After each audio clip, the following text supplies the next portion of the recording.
രാവിലെ കൊറിയർ ഓഫീസിലേക്ക് ഒരു മുട്ടൻ പാഴ്സലുമായി കുറച്ചു പേർ കയറി വന്നു. ജീവനക്കാർ ചാക്കിൽ എന്താണെന്ന് ചോദിച്ചപ്പോൾ യുവതി വീട്ടു സാധനങ്ങളാണെന്ന് പറഞ്ഞു.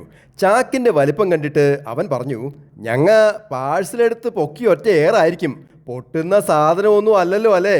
അത് കേട്ടതും ചാക്കിന്റെ ഉള്ളിലിരുന്ന സാധനം ഒന്ന് ഞെട്ടി. നന്നായി പാക്ക് ചെയ്തല്ലോ അല്ലേ, ഇല്ലേ ചിലപ്പോ എലി കടിക്കും. ചാക്കിൽ നിന്ന് ഞെട്ടൽ ഉച്ചത്തിലായി. ജീവനക്കാർക്ക് എന്തോ സംശയം തോന്നി. അവർ നിർബന്ധിച്ച് ചാക്ക് തുറന്നപ്പോൾ പ്രായമായ ഒരാൾ പുറത്തേക്ക് തലനീട്ടി. അവർ വേഗം പേടിച്ച് പോലീസിനെ വിളിച്ചപ്പോഴേക്കും യുവതിയും വീട്ടുകാരും ചാടി ഓടി. അച്ഛൻ എന്തിനാ ഒച്ച വെച്ചത്? അച്ഛൻ കാലി പിടിച്ച് മകളെ നോക്കി.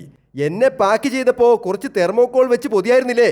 നാട്ടിലേക്ക് പോകാൻ ട്രെയിൻ ടിക്കറ്റ് കിട്ടാഞ്ഞിട്ട് മക്കളെല്ലാം കൂടി അച്ഛനെ കൊറിയർ ചെയ്യാനായി ചാക്കിൽ കെട്ടി കൊണ്ടുവന്നതായിരുന്നു.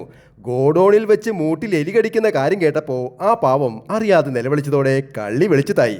എന്നാലും മക്കള് പറയുന്നത് കേട്ടിട്ട് ചാടി ചാക്കിൽ കയറിയിരുന്ന ആ അപ്പനാണ് എൻ്റെ hero. Happy drawing, Saneesh Divakaran.